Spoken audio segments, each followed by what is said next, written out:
الویت کا نظریہ پیش کرنے والے مغربی نقاد ہے.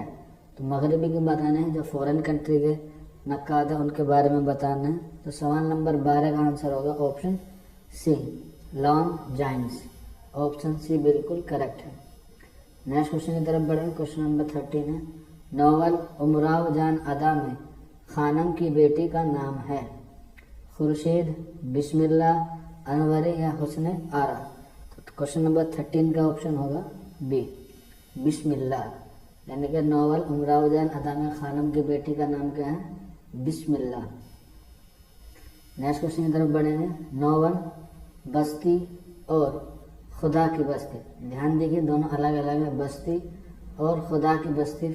خدا کی بستی کے مصنف کون ہیں؟ تو 4 آپشن دے ہیں. اس میں 2 شاعروں کے، 2 ناول نگاری کے جو رائٹر ہیں ان کے نام دیے گئے ہیں، ناول نگار کے نام دیے گئے ہیں. اس میں سے آپ کو صحیح آنسر کی نشاندہی کرنی ہے.